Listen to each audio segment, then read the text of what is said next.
In today's video on Ballyhoo Creations, I'll be making two cloth dolls. These are twin circus acrobats, a brother and sister pair.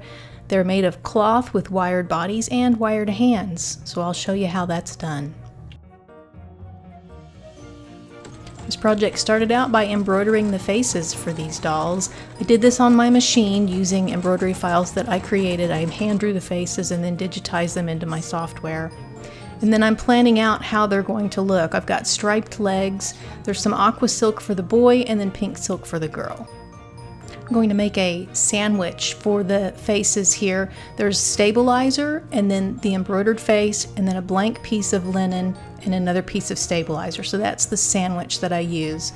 And then I put the template or pattern, mine is a clear plastic that I'm using here, put that over and draw around it, and then I'll take it to the sewing machine, stitch around, and then I cut out the head, cutting it very close to the stitch line. Because of that stabilizer, that stitching is pretty secure, so I'm not too worried about getting it very close because the stabilizer holds the stitches in place.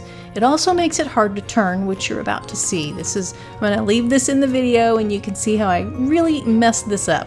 So I'm using some long forceps to turn the head inside out, but it's too thick. I can't turn it through that thin neck, so I had to start over with a different method. But all is not lost because I just flipped it over and then used some scissors to cut a slit in the back of the head. I'll sew that up later. And this made it much easier to turn. And then on the next doll, I remembered to make the neck wider so I could turn the other one through the neck. But this is how I saved this particular head and didn't have to go and redo the whole thing. I should also mention most of the steps in this video are sped up. There's a few points where I did it at normal speed so you could see exactly how things are done, but most of this is sped up anywhere from double speed to maybe as much as 5 times speed, so I think this is 5x. I don't really work that fast.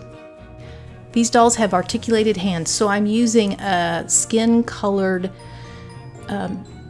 4-way stretch knit. What I do is I go to the thrift store and I find tank tops that are in this like nude color, and it's a 4-way stretch. So I draw my hand pattern onto it, and because I'm making 2 dolls, I'm going to need 4 hands. They're all double thickness there. Just draw it with a disappearing ink pen made for fabric. I draw those on. You may notice that I'm actually squaring the fingertips, and then also when I go to stitch it, I square those joints in the middle as well. Then I put the stabilizer on the back. That way when I put this on my sewing machine, which you're going to see next, it won't force the fabric down under the sewing machine plate and cause a jam under there. That stabilizer, and I'm using tearaway stabilizer in this condition. That way I can get the stitches where everything is nice and straight. You can see I'm stitching this out. This is probably double time here because I don't sew that fast. And I do about 2 stitches in the joints there. Is that the right word? I don't know. Fingertips are about 2 or 3 stitches across, and then when I get to that crevice there, I sew a couple stitches and then straight line back up. Fingertips are squared. Once you turn this inside out, you won't notice that these are squared. And then I do back stitching there, and you can see the finished hand seams.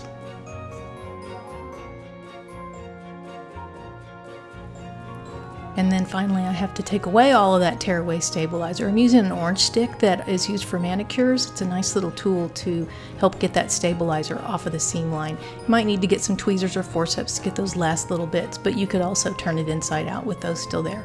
Then I'm using tiny scissors. These are embroidery scissors. You could use cuticle scissors even to get way down in there and get very close to the stitch line on this. The knit fabric will hold those stitches pretty well as long as you leave just a little bit on the edge of the stitching to get it right up in there.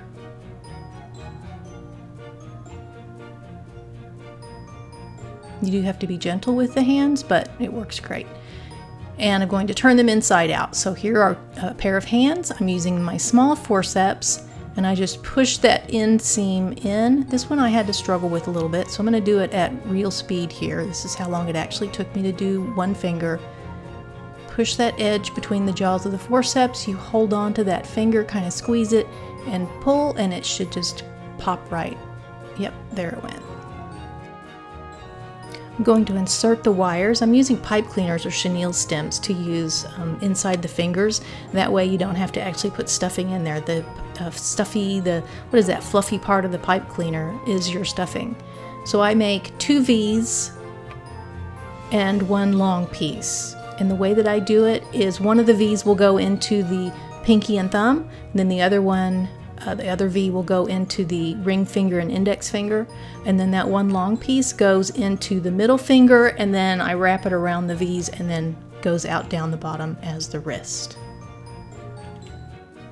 As with most things when you're making cloth dolls, there's no right or wrong way to do this. Everybody has their own style. This is just the way that has worked for me, and I like being able to move the fingers, and the hand is pretty secure that way. So fast forward to getting all of those hands wired. I've got 2 faces and 4 hands for the twins. And then we'll move on to make the body. This is for the boy using the aqua silk, and I am using stabilizer to draw the pattern on. There's a clear plastic template that I use as my pattern.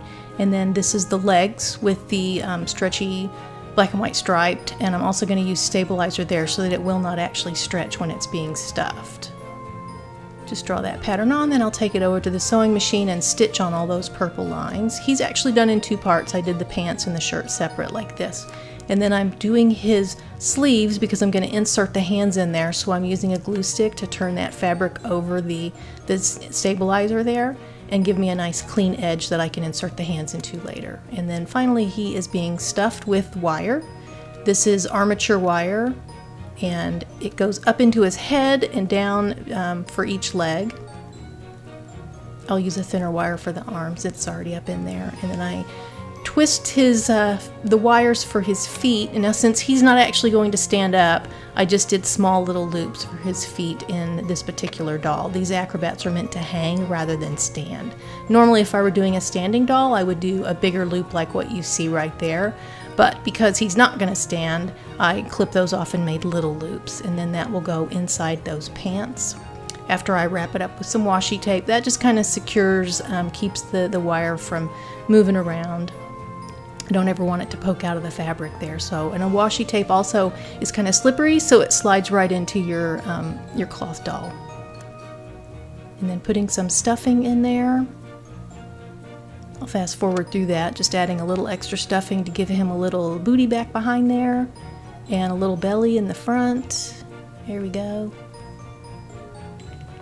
Maybe I should back up a bit. There was a lot of hand sewing that was done.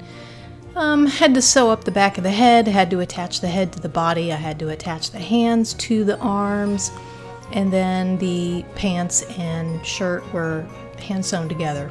Just wanted to mention that.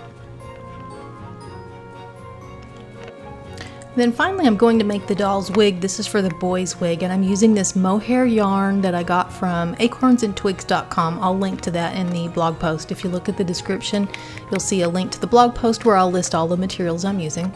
But this nice mohair yarn is great. I just wrap it around a book, and then I'm going to use some tearaway stabilizer on the part seam, put it on top and bottom, and then I take it to my sewing machine, and I like to start at the center and sew to one edge, turn it around, sew it all the way back, and then go back to the center again. That way you've got 2 lines of stitching, and then I'll tear away that stabilizer, and I have a nice mohair wig.